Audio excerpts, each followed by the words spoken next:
Hello all. तर आज मी vlog बनवत आहे शुक्रवारची पूजासाठी. ही पूजा मी शुक्रवारी आणि मंगळवारी अजून अमावस्या पौर्णिमाला करते. आता नवरात्रीमध्ये पण होणार, तर मी जस्ट नवरात्रीच्या अगोदर हे बनवत आहे. तर इथं मी घेतलं आहे 2 प्लेट आणि त्याच्यानंतर मी थोडे घेतली आहे पूजाची सामान, जसं गौरी आणि ऊद.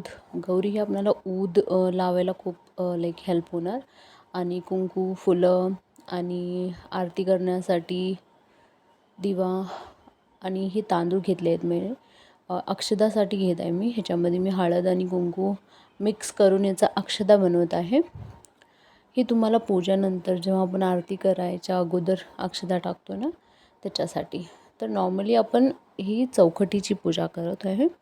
जसं अंगणामध्ये आपण रांगोळी घालतो आहे, देन चौकटीची पूजा करतो आहे. ही सामग्री जी मी घेत आहे ना, ही फक्त चौकटीची पूजासाठी करत आहे. तर मी तुम्हाला दाखवेन. आणि ही वाटीमध्ये मी घेतलं आहे दही. दही युजली दही आणि हळद आपण चेहऱ्यावर पण लावतो, पण आज मी ही पूजासाठी यूज करणार आहे. ह्याच्यामध्ये मी घातली आहे हळद, कारण की ह्याचा एक पेस्ट बनवून आपण चौकटीला लावतो ना, तेव्हा तो थोडा चौकट पिवळी दिसते. हे दहीच्या बदली तुम्ही राईस फ्लोअर पण यूज करू शकता. मी तुम्हाला नेक्स्ट व्हिडिओमध्ये दाखवते. राईस फ्लोअर माझ्यापाशी नव्हता, त्याच्यामुळे मी दही यूज केलं आहे. तर ही मी तयार करून घेतली. ही मी थोडं पूजाला पाणी घेत आहे. नंतरला हा एक दिवा लावण्यासाठी. आणि मी इथं बनवत आहे, ज्या आपण आरती करतो तुपाची आरती, त्याच्या पायी मी बनवत आहे फुलवाती. बनवतो आहे ना आपण फुलवाती, हा तुपामध्ये आरती करायसाठी. ही फुलवाती खूप इझी आहे. तुम्ही आता जर दिवाळीला दिवे वगैरे बनवत आहे, मी तुम्हाला नेक्स्ट माझा एक व्हिडिओ येणार आहे, त्याच्यामध्ये तुम्हाला पाहण्यात येईल की मी दिवाळीसाठी असं फुलवाती वगैरे करून आपण स्टोर करू शकतो, तसे दिवे बनवणार आहे. नेक्स्ट व्हिडिओमध्ये तुम्ही पाहाल. तर हा केला आहे मी. आणि मी ह्याच्यात घालते तूप. कधी पण आपण आरती करतो ना, एक कापूर आरती असते, आणखीन एक तुपाची आरती असते. आरतीला फक्त तूप आणि नाहीतरी कर्पूर आरती, हे 2च आरती आपण करतो आहे. तेल आपण घालून नेहमी काय दिवे लावू शकतो आहे, पण आरती करायच्या वेळी तूप आणि आरती कापूर. आणि ही मी लांब वाती बनवत आहे, जे की दिव्यासाठी. तर ही मी बनवत आहे, जसं मी म्हटलं, लाईक लांब वाती, जी नॉर्मली दिवा लावण्यासाठी.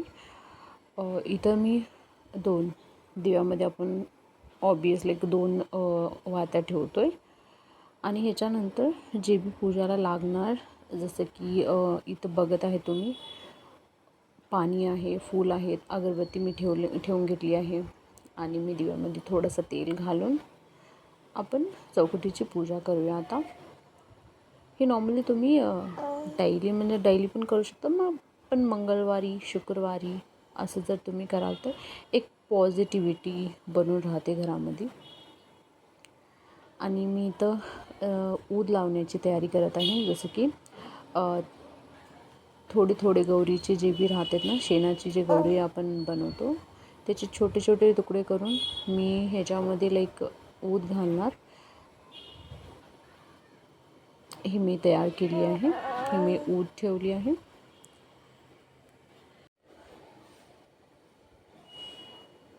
हे झालं आपली पूजाची सगळी सामग्री रेडी. तुम्हाला काहीतरी ॲड करायचं असेल तर ॲड करू शकताल तुम्ही. हे मी गंध घेत आहे, गणगोळी. आणि इथं मी चौकटीची पूजा करत आहे. तर तुम्ही प्लीज व्हिडिओ हा शेवटपर्यंत पहा आणि माझ्या चॅनलला सबस्क्राईब करा, लाईक करा आणि शेअर करा.